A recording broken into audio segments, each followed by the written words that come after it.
Hello friends, आप सभी का स्वागत है आपके अपने परिवार कॉमर्स अड्डा 24/7 पर। मैं उम्मीद करता हूं आप सभी बहुत अच्छे होंगे और अपनी पढ़ाई को सीरियसली लेकर अपने भविष्य को उज्जवल बनाने के लिए लगातार प्रयत्नशील होंगे, लगातार प्रोग्रेसिव होंगे। आज हम पढ़ने वाले हैं क्या? आज हम करने वाले हैं चैप्टर 12। चैप्टर 12 नहीं, चैप्टर 1 ऑफ क्लास 12, जिसका नाम क्या है बेटा? फ्लेमिंगो किताब का जो पहला चैप्टर आ जाता है प्रोज का, जिसका नाम है द लास्ट लेसन। हाँ, थोड़ा आयरनी है ना यहाँ पर। आयरनी इस बात की है कि भैया हमारा फर्स्ट चैप्टर होने वाला है जिसका नाम है क्या? The last lesson. ये सिर्फ यहाँ पर लास्ट लेसन होने वाला है चैप्टर के हिसाब से, बाकी अपना लास्ट लेसन नहीं है, अभी सफर लंबा है। तो आज हम पढ़ेंगे द लास्ट लेसन और अच्छी तरीके से समझेंगे इसकी समरी को। किसी भी चैप्टर की समरी बेटा उसकी ट्रेलर का काम करती है। अगर आपने कोई मूवी देखी, देख कर क्या है, RRR है ना, आपने राजा राम मौली की मूवी देखी RRR है ना, बढ़िया तरीके से, उससे पहले ट्रेलर आता है। ट्रेलर आपको क्या कर देता है? उसके प्रति मन बना देता है, यार ये मूवी तगड़ी होगी। तो उसी तरीके की समरी होती है ना, वो आपको मूवी के लिए, वो आपको किस चीज के लिए तैयार कर देती है? पूरी के पूरे चैप्टर के लिए तैयार कर देती है। तो आज हम लोग देखेंगे बेटा ट्रेलर द लास्ट लेसन का, और बहुत अच्छे तरीके से समझेंगे बेटा। सबसे पहली बात ये, जो भी चैप्टर्स होते हैं, जितने भी चैप्टर्स होते हैं, उनको पढ़ने के लिए आपको एक बात बड़ी ध्यान रखनी है, केवल आपको वर्ड मीनिंग्स पर नहीं जाना है। जब मैं आपको चैप्टर पढ़ाऊंगा तब मैं आपको बताऊंगा इस बात को बार बार कि केवल वर्ड मीनिंग्स पढ़ करके, केवल लाइन टू लाइन पढ़ करके आप कभी भी अच्छा स्कोर नहीं कर सकते हैं। Whenever you are into the literature, whenever you are reading literature, whenever you are studying literature, you need to go deeper। अच्छा, मैं बोलना क्या चाहता हूं? मैं बोलना ये चाहता हूं कि अगर आप लिटरेचर पढ़ रहे हैं तो उसे एक पूल मानिए। आप पूल समझते हैं, जहां पर खूब सारा पानी होता है, वहां पर लोग स्विमिंग सीखने जाते हैं, तो उसे पूल मानिए और उसमें गोता लगाइए, जितना नीचे तक, उसकी तलहटी तक जाने की कोशिश कीजिए, है ना, मजे लीजिए। आप उसे दूर से मत देखिए, उस स्टोरी को, उस स्टोरी का पार्ट बन के देखने की कोशिश कीजिए। आपको अच्छी तरीके से समझ में आएगी, और जितना आपको बेहतर समझ में आएगी उतना ही अच्छे तरीके से आप क्या कर पाएंगे? उसे डिलीवर कर पाएंगे अपने एग्जाम में, अपने एग्जामिनर से अच्छे मार्क्स ला पाएंगे। चलो, आज पहले हम लोग लिख सकते हैं भाई समरी, यानी कि trailer.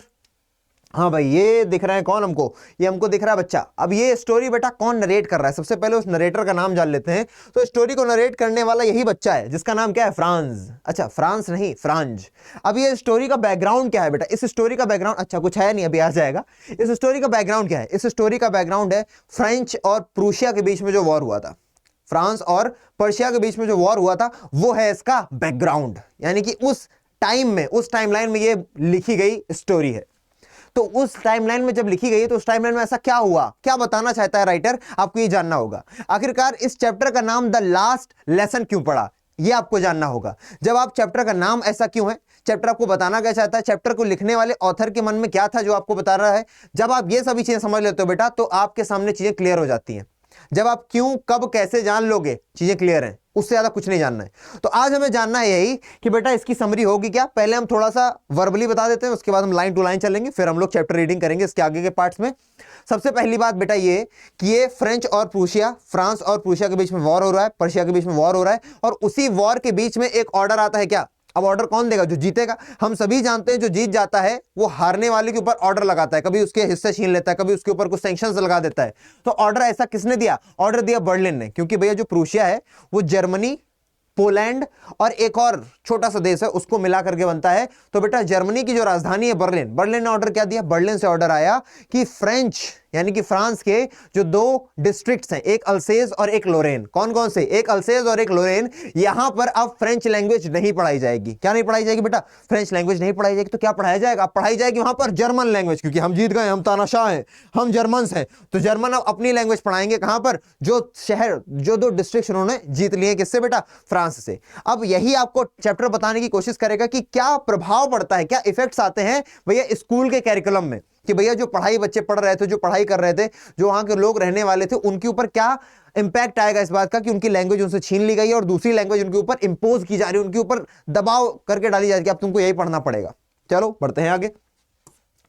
So the narration of this story, मैं क्या बोल रहा था कि नरेटर कौन है? सबसे पहले हमको जानना होता है भैया नरेशन कर कौन रहा है। तो नरेशन करने वाला बच्चा ये है, जिसका नाम क्या है? जिसका नाम है फ्रांस। स्पेलिंग ध्यान रखेंगे, फ्रांस नहीं बोलेंगे, फ्रांस बोलेंगे, FRANZ। ठीक है, बात समझ रहे हैं।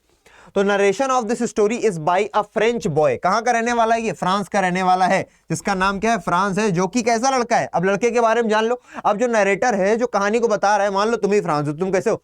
तुम ढीले डाले, मन नहीं है पढ़ाई करने का, हम लेजी हैं, ये है ना। तो इज अ लेजी बॉय, ठीक है ना, lazy boy. However in spite of his laziness, हालांकि इन स्पाइट ऑफ का मतलब होता है के बजाय, हालांकि वो लेजी है, वो थोड़ा कामचोर है, थोड़ा आलसी है, लेकिन Franz likes to what? Likes to play. भैया उसको खेलना पसंद है, ठीक है। और क्या पसंद है, and is of a sensitive nature, है ना, और नेचर के लिए थोड़ा सेंसिटिव है, यानी कि वो प्रकृति प्रेमी है। आपने सुना ना किसी को पेड़ पौधे देखना पसंद होता है, बैठ करके देखने लग जाते हैं, है ना, वो तितलियों को कोकून से निकलता हुआ देखना पसंद करते हैं, ऐसा है फ्रांस। हालांकि वो थोड़ा लेजी है लेकिन तब भी खेलना पसंद करता है, और क्या पसंद करता है, नेचर में रहना पसंद करता है, नेचर के इर्द गिर्द घूमना उसको काफी ज्यादा पसंद है।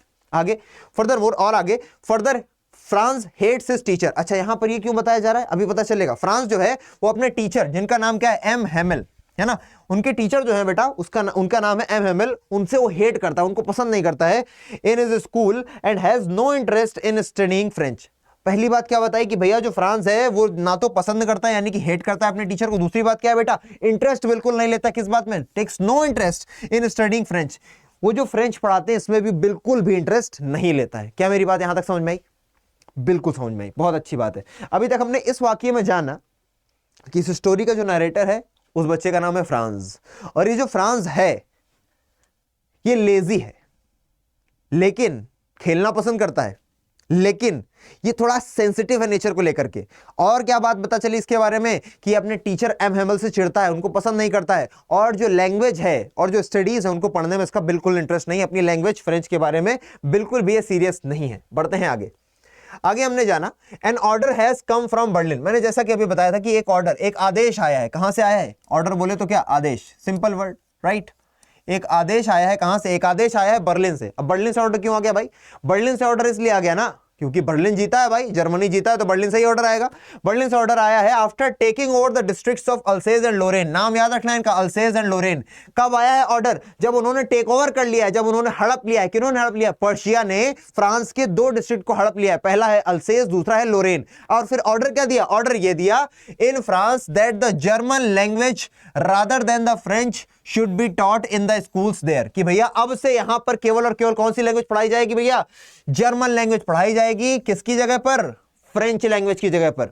हालांकि वो लोग फ्रेंच वासी हैं, उनको फ्रेंच पढ़नी चाहिए थी, लेकिन अब उनको फ्रेंच नहीं पढ़ाई जाएगी, अब उनको क्या पढ़ाया जाएगा, अब उनको जर्मन लैंग्वेज पढ़ाई जाएगी। बात समझ में आ गई, सीधी सी बात है भैया, हम तुम लड़ाई कर रहे हैं, ठीक है, और हम लोगों ने कोई, मान लो ऐसा है कि हम तुमसे जीत गए, अब या तो हम तुमको मार डालें या तो हम तुमसे कुछ छीन करके तुम्हारी जान बख्श दें। तो हमने कहा ठीक है, हमको तुम 2 लाख रुपए दो तो हम तुमको जिंदा जाने देंगे। तो उसी तरीके से फ्रांस ने क्या क्या दे दिया, डिस्ट्रिक्ट दे दिया 2-2, वरना पूरी इकॉनमी तहस नहस हो जाती। आगे देखते हैं फर्दर मोर, इसके आगे, it is the school French teacher, it is the school French teacher M Hamel's last day. हाँ, अब यहां से बात खुलना शुरू हो रही है कि जो एम हेमल टीचर हैं, जो एम हेमल हैं, ये इनका लास्ट डे होने वाला है, क्योंकि अब ऑर्डर आ चुका है कि अब यहां पर जर्मन पढ़ाई जाएगी, तो एक लास्ट दिन रहा होगा ना जिस दिन फ्रेंच पढ़ाई जाएगी। उसी दिन जो उन्होंने लेसन दिया उसी को हमने क्या बोला, the last lesson. Last teacher का जो लास्ट डे है उसी दिन टीचर ने अपना लास्ट लेसन लिया होगा, उसी दिन को जो पढ़ाया उन्होंने उसी को लास्ट लेसन के नाम से बताया गया। और यह भी दिखाने की कोशिश की गई कि जब कोई देश किसी दूसरे देश पर आक्रमण कर देता है तो कैसे वहां की शिक्षा पद्धति में प्रभाव आ जाता है, कैसे वहां की शिक्षा पद्धति इफेक्ट हो जाती है। ठीक है, बढ़िया। This teacher has been working there for 40 years. कितनी बड़ी बात है, मिसाल वाली बात है कि ये जो टीचर है, ये जो मासाहेब वहां कितने सालों से काम कर रहे हैं, वहां पर ये काम कर रहे हैं, पिछले 40 सालों से काम कर रहे हैं, फॉर 40 ईयर्स। आप समझ लो बेटा, 40 सालों से कोई बंदा पढ़ा रहा हो एक ही चीज को और एकदम से आप उससे कह दो कि बस अब नहीं पढ़ाओगे, उसको बुरा लगेगा? बिल्कुल बुरा लगेगा।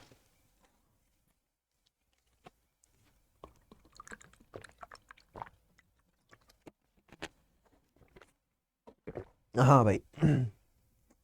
More over the teacher has feelings of patriotism. अब यहां से इंपॉर्टेंट बात शुरू हो जाती है। जो ये टीचर है भाई, इनके अंदर कैसी भावना है, फीलिंग्स ऑफ पेट्रियोटिज्म, यानी कि देशभक्ति की भावनाएं हैं।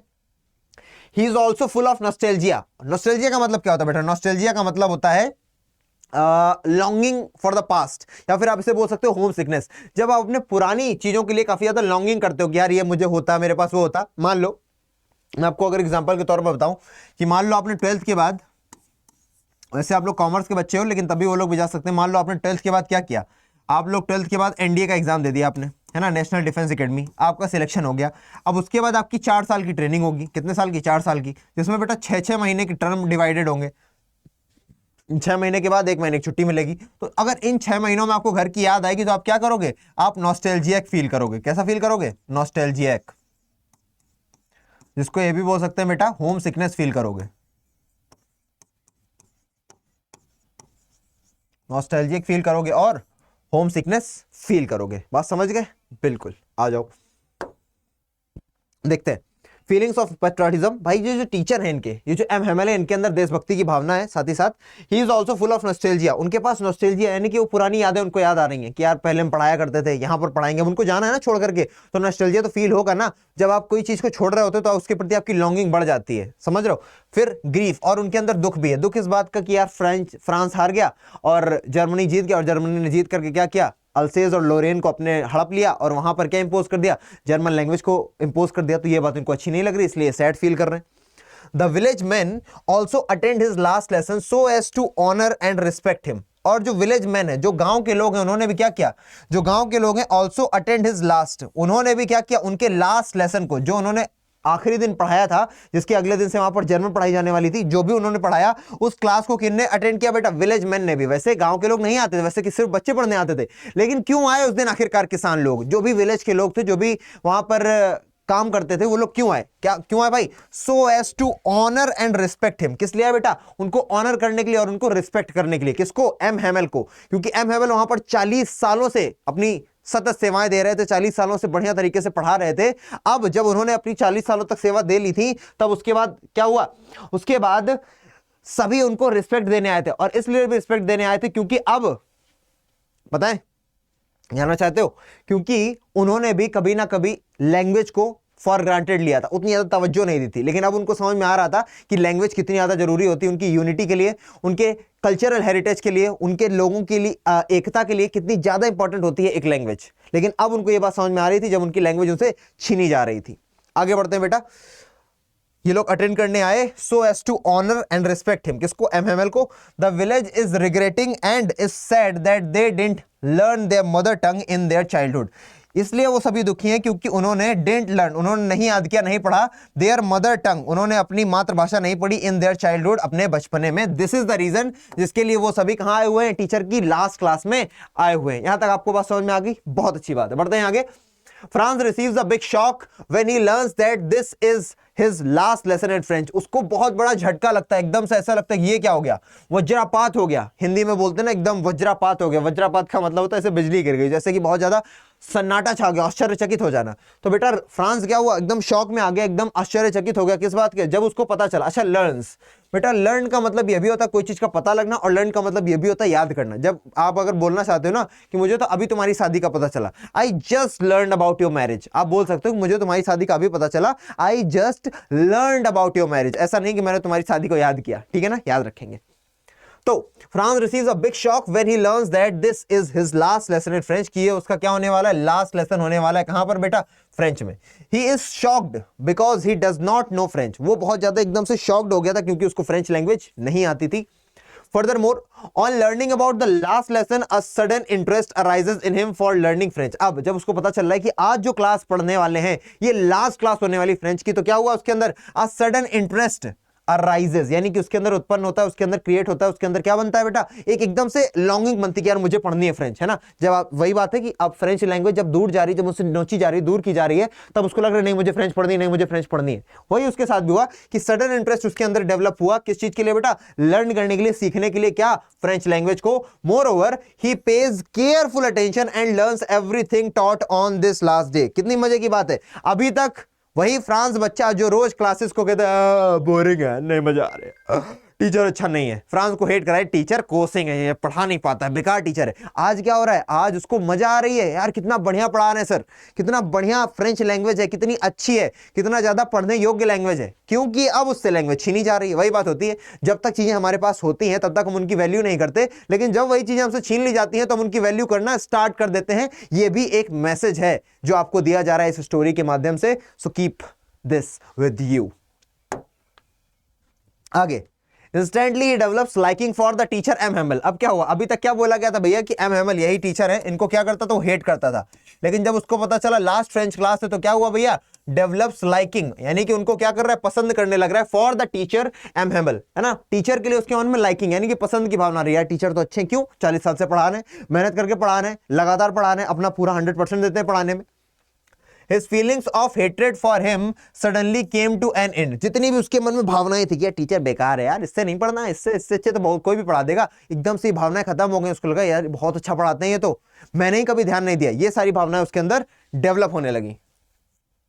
आगे क्या हुआ भाई, more France develops respect for the hard work and sincerity of his teacher. अब क्या डेवलप कर रहा है बेटा, रिस्पेक्ट डेवलप कर ली है, रिस्पेक्ट आ गई है अपने टीचर के लिए। किस बात पर बेटा, क्योंकि वो हार्ड वर्क करते थे, काफी कठिन परिश्रम करते थे, साथ ही साथ काफी सिंसियर थे, मन लगा करके पढ़ाते थे, इसलिए क्या हुआ, इसलिए उनके प्रति उसके मन में काफी ज्यादा अच्छी भावनाएं आ गई, रिस्पेक्ट डेवलप हो गई है।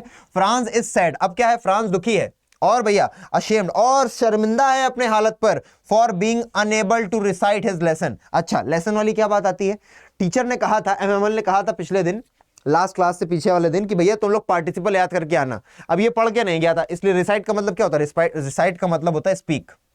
तो ये नहीं सुना पाया था, जब इससे पूछा गया था पार्टिसिपल के बारे में, तो कैसा फील कर रहा था, अशेम्ड फील कर रहा था, शर्मिंदा फील कर रहा था। अगर आपको लगता है कोई लिंक आप नहीं जोड़ पा रहे हो, तो अगला जो पार्ट आएगा चैप्टर का वो जरूर देखना, क्योंकि वहां पर फुल चैप्टर होगा आपके लिए। बढ़ते हैं आगे फटाक से।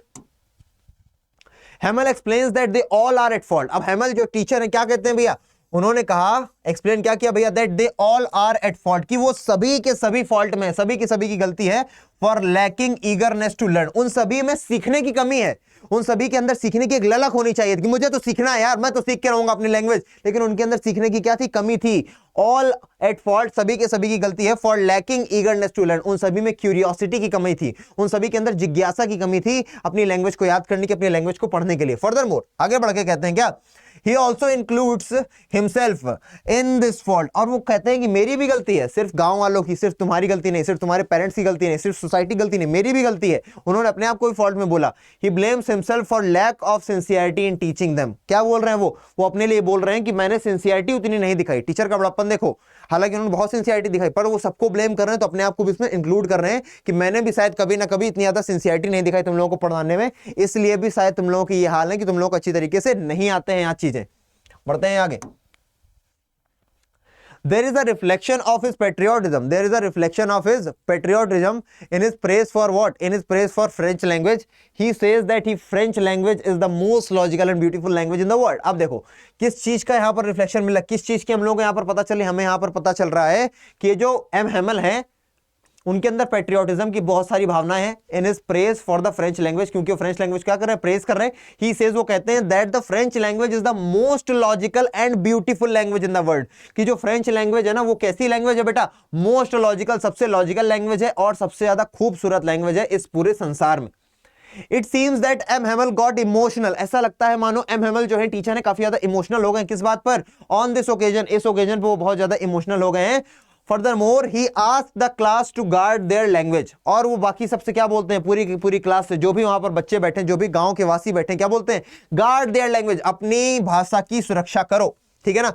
He says that being close to one's language is a way to escape the clutches of slavery। कितनी प्यारी बात बोली, clutches का मतलब होता है फंदे, है ना भैया। अगर तुम अपनी लैंग्वेज के पास हो, अगर तुम अपनी लैंग्वेज को तवज्जो देते हो, अगर तुम अपनी लैंग्वेज को जानते हो, उसमें कम्युनिकेट करते हो, तो ऐसा है कि भले तुम गुलाम होगे, लेकिन तुम्हारी जो हथकड़ी है उसकी चाबी तुम्हारे पास होगी। बात समझ रहे हो, आगे देखते हैं। This language will assist them in attaining freedom from the Germans, और ये जो उनकी भाषा है वो क्या करेगी, विल असिस्ट देम, उन्हें हेल्प करेगी इन अटेनिंग, क्या प्राप्त करने में, अटेन का मतलब होता है प्राप्त करना, इन अटेनिंग फ्रीडम, है ना, आजादी प्राप्त करने में, फ्रॉम द जर्मन्स, जर्मन से आजादी प्राप्त करने में उन्हें काफी ज्यादा हेल्प करेगी। The people realise the significance of their mother tongue, लोगों ने क्या रियलाइज किया, लोगों ने रियलाइज किया सिग्निफिकेंस को, रियलाइज किया of their mother tongue, right. The people realizes what? The people realize the significance of their mother tongue. Moreover, they feel the reason for their defeat is illiteracy. और उन्हें क्या पता चल रहा है, दे फील द रीजन, उनको reason पता चल गया कि आखिरकार वो क्यों हारे, क्योंकि वो सभी के सभी क्या थे, इलिटरेट थे, पढ़ाई को लेकर के काफी ज्यादा मैच्योर नहीं थे, काफी ज्यादा सीरियस नहीं थे, अनपढ़ थे, इसलिए वो लोग हार गए। किससे, पर्शिया से हार गए फ्रेंच वासी, क्योंकि वो लोग इलिटरेट थे, अपनी लैंग्वेज को सीरियसली नहीं लेते थे, है ना, पढ़ाई को सीरियसली नहीं लेते थे, केवल पैसा कमाओ, जैसे तैसे गुजारा करो, इस चीज पर बिलीव करते थे। तो ये था आपके लिए। चलो अभी लास्ट पार्ट बचा है। Franz feels that it is impossible to remove one's language from a person. Franz क्या मानता है बेटा, छोटा सा बच्चा है लेकिन काफी समझदार। फ्रांस को ऐसा लगता है दैट इट इज इम्पॉसिबल, ये नामुमकिन है। क्या नामुमकिन है, to remove one's language from a person, कि किसी व्यक्ति से किसी की भाषा को छीन लिया जाए, ये नामुमकिन है। This is because it is something that is natural to a person, क्योंकि जो भाषा होती है किसी भी बंदे के लिए बहुत ही नेचुरल होती है। जैसे कौवा करता है काव काव, बिल्ली करती म्याऊ म्याऊ, कुत्ता करता भौं भौं, ये बिल्कुल नेचुरल है। उसी तरीके किसी की जो मदर टंग है, किसी की जो लैंग्वेज है, वो उसके लिए बहुत ही ज्यादा नेचुरल होती है। जब वो बच्चा पैदा हुआ, मान लो हम लोग हिंदी भाषी वाले हैं, तो हम लोग क्या बोलते हैं माँ पापा, ऐसे करके पा माँ मम पानी, ऐसे ऐसे सीखते हैं हम लोग। तो ये लैंग्वेज हमारे लिए बहुत ज्यादा इनबिल्ट हो जाती है, हमारी रगों में बहने लग जाती है। तो क्या बोल रहा है फ्रांस कि इट इज इम्पॉसिबल, ये बिल्कुल नामुमकिन है। क्या करना? Remove one's language from a person, कि किसी की भाषा को किसी से छीन लेना, ये नामुमकिन है, नहीं छीन सकते। This is because it is something that is natural to a person, क्योंकि एक व्यक्ति के लिए बिल्कुल प्राकृतिक है, क्योंकि वो छोटे से उसको बोलता चला आ रहा है। आगे, this means that no matter how hard the opposition may try, they will fail to remove one's language.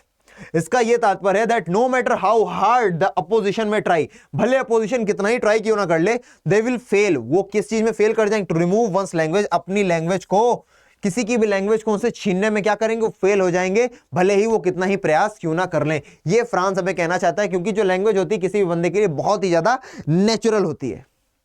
ये था नंबर 1। अब आपके लिए दूसरा मैंने कर दिया है, एक और बना दिया है आपके लिए, इसे भी आप पढ़ सकते हैं एज अ समरी बहुत तेजी में भैया। कि the story set in a small French village during the Franco Prussian war of 1870-71 and revolves around a young boy named Franz who is attending his last French class before his school transitions to teaching only German. ठीक है ना, ये मैं आपको पूरा पढ़ा चुका हूं, बस आपके लिए पढ़ देता हूं, क्योंकि मैंने 2 यहां पर लेकर के आया था, एक थोड़ा बड़ा था, एक थोड़ा छोटा था, इसको भी पढ़ देते हैं। द स्टोरी एक्सप्लोर्स, बताती है इसके बारे में, थीम्स ऑफ लॉस। भैया थीम क्या है स्टोरी की? लॉस है ना, खो दिया, क्या? अपनी भाषा को खो दिया। आगे, नॉस्टैल्जिया, लॉन्गिंगनेस है भाई, and the importance of cultural heritage, और जो इंपॉर्टेंस है कल्चरल हेरिटेज की। As Franz attends his final French lesson taught by his beloved teacher M. Hamel, he realizes the significance of the language and the richness of his own culture. जब उनके master ने M Hemal ने last class ली, तब उन सभी गांव वासियों को और खुद को पता चल रहा है फ्रांस को कि उनकी लैंग्वेज कितनी ज्यादा कल्चरल है, कितनी ज्यादा बेटा लिटरेचर से भरी हुई है, कितनी ज्यादा इंपॉर्टेंट है, कितनी लॉजिकल है, उनकी लैंग्वेज का क्या महत्व है, कैसे एक लैंग्वेज लोगों को स्लेवरी से दूर कर सकती है। ये सारी बातें लास्ट लेसन में, लास्ट क्लास में उनकी समझ में आई बच्चों को, जो अभी तक वो लोग हल्के में लेते थे। आगे देखते हैं। And the richness of his own cultural heritage. He deeply regrets not paying enough attention to his studies and appreciating the value of his lessons while had the chance. He had the chance. और वो regret कर रहा है, उसे बुरा लग रहा है कि यार जब मैं पढ़ सकता था मैंने पढ़ाई क्यों नहीं करी। ठीक है, बढ़ते हैं आगे। Though the story डॉटे के अल्फोंसो डॉटे जो है, ये इसके राइटर है जिन्होंने लिखा है, highlights the importance of language. उन्होंने इस चैप्टर में क्या बताया? इंपॉर्टेंस ऑफ लैंग्वेज को, यानी कि किसी भी देश में भाषा का क्या महत्व है, किसी भी समाज में भाषा का क्या रोल है, यह बताने की कोशिश की है। और as a vessel of cultural identity and heritage, एक लैंग्वेज जो होती है उसको किस तरीके से बताने की कोशिश की है। जो लैंग्वेज है, इंपॉर्टेंस है लैंग्वेज की, वो एक तरीके से वेसल का काम करती है, एक इंपॉर्टेंट रोल प्ले करती है किसमें? कल्चरल आइडेंटिटी एंड हेरिटेज में, है ना, किसी की भी कल्चरल आइडेंटिटी में और उसके हेरिटेज में। ठीक है ना।